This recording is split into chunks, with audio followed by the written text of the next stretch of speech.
Right, so we're ready to make a start. I just want to say good morning.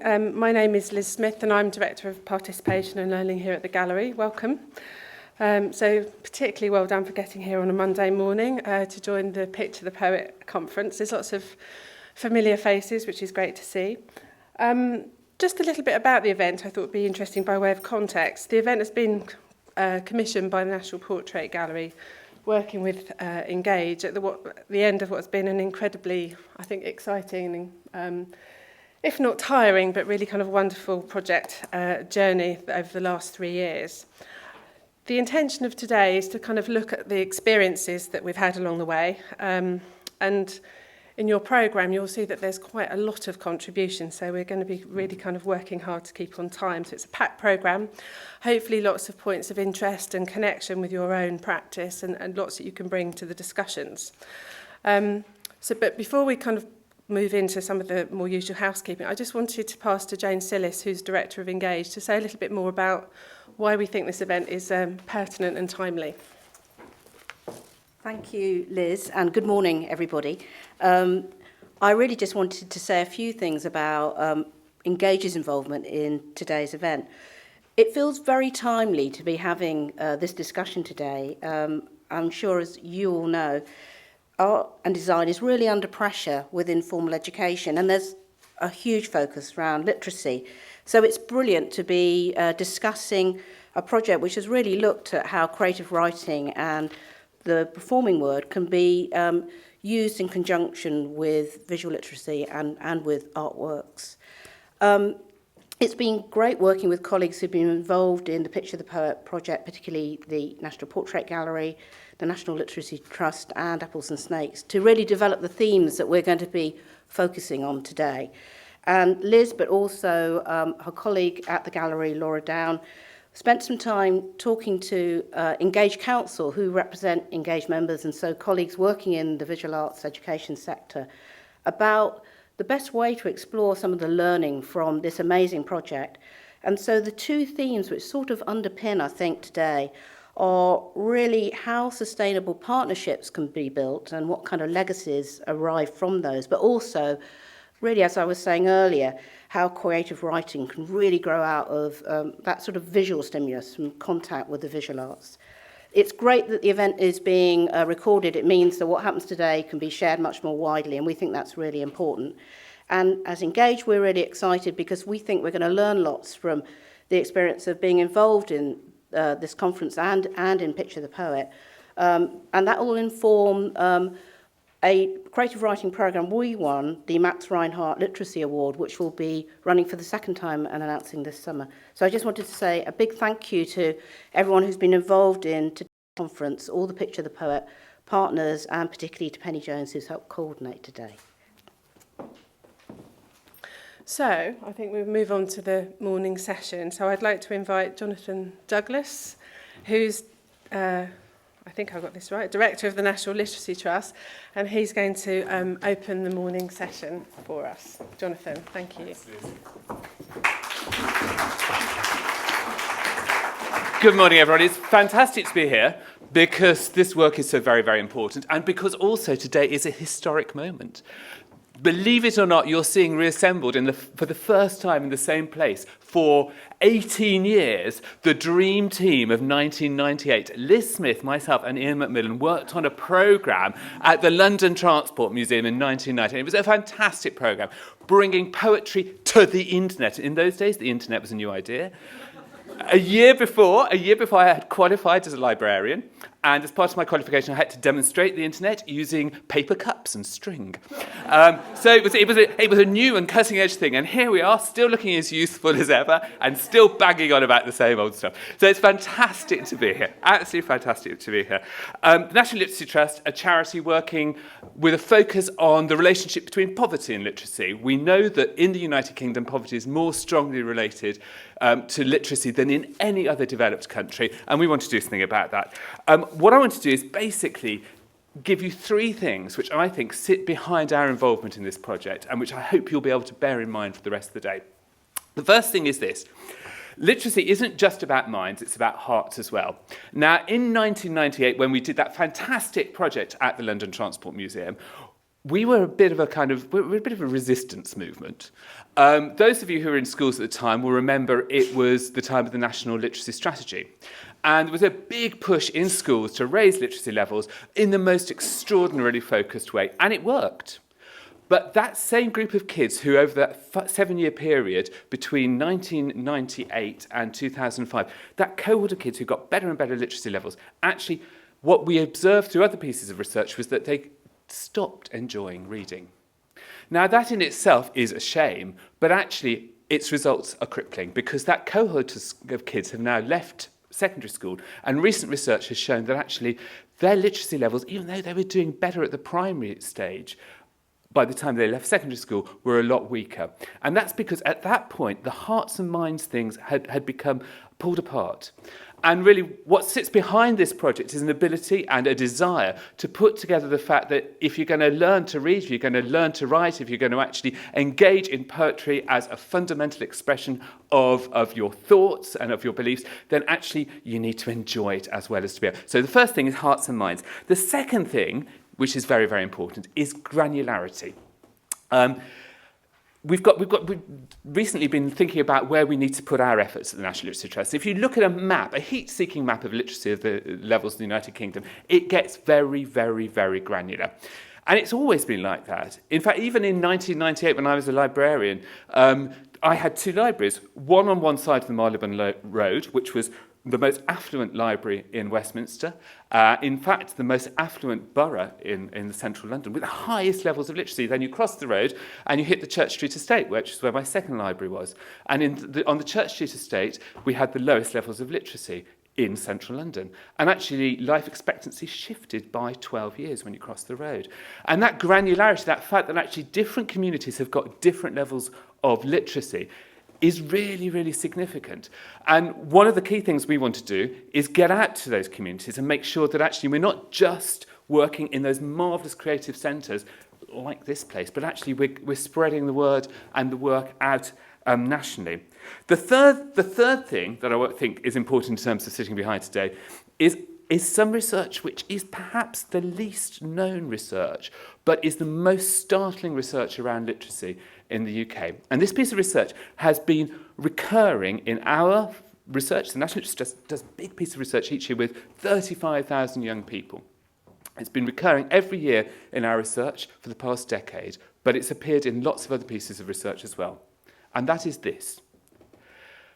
Across the board, kids on free school meals are sadly less likely to read and write in their own time. They're less likely to read fiction, less likely to write fiction, less likely to read non-fiction.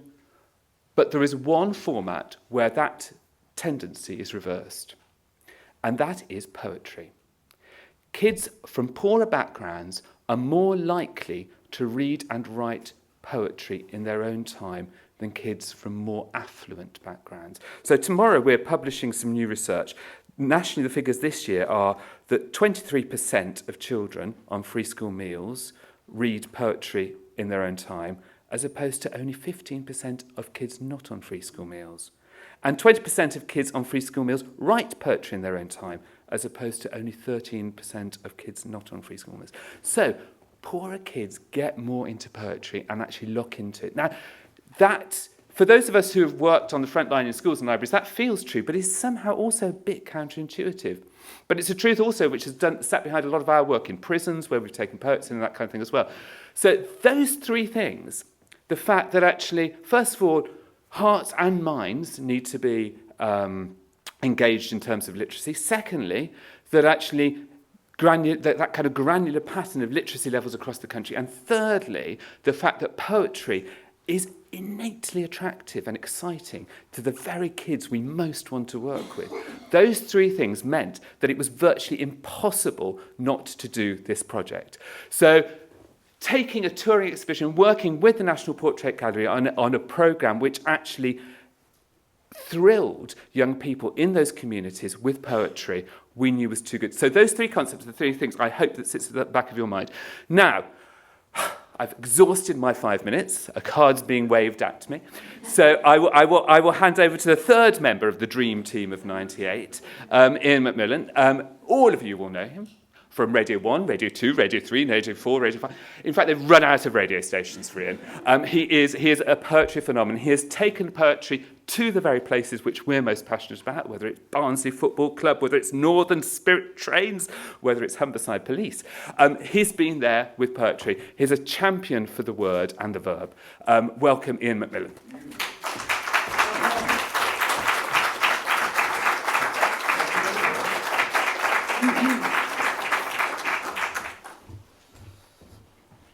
Yes, I remember that event in 1998 with Jonathan and Liz, and they said we must work together again as soon as possible. So here we are, which is great. There are two main reasons I was so excited to be involved with Picture the Poet. The first reason was that my grandson, who's now 11, when he was 2, I said to him, right, we're going to go to an art gallery. And he was so excited that he wet himself. And I thought, that is what we want. We don't actually want the physical wetting of the cell, but we want a kind of spiritual incontinence of excitement when we go to art galleries. And he loved it. And at the moment, my grandson's 11, and he's suffering under the terrible, terrible yoke of SATs, which is an appalling thing. And in his school in Granthorpe, which isn't a bad school, the teachers are so frightened that since September, they've been studying SATs papers, past SATs papers. And let me tell you, there's no incontinence of excitement with him now. So that's the great thing about Picture the Poet. It's about that excitement. I also wanted to recapture the kind of excitement that I had when we were at school. And they said, right, we're going to go on a school trip to Goole Docks, which was so exciting. I can't tell you how exciting it was. We got the bus to Goole Docks, and we spent an entire day wandering round Goole Docks. We made poems, we made songs, we made images, we made a little play that we then came back and performed to the people of the rest of the school. And that was the kind of excitement that we were after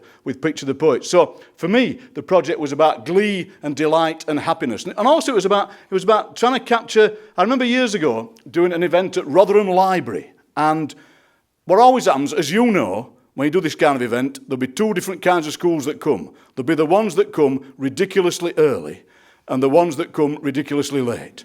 And the ones who come ridiculously early always go, we didn't think it would take this long, or we thought it would take more time to walk to the school than to walk to the gallery. They're lying. The ones who come ridiculously late, they always turn up hours and hours late. And I was doing this event in Rotherham, and there were two schools meant to be coming. And the first school turned up on time, and they said, we'll just wait for the second school. So we're sitting there waiting for the second school. They didn't turn up. We rang them up.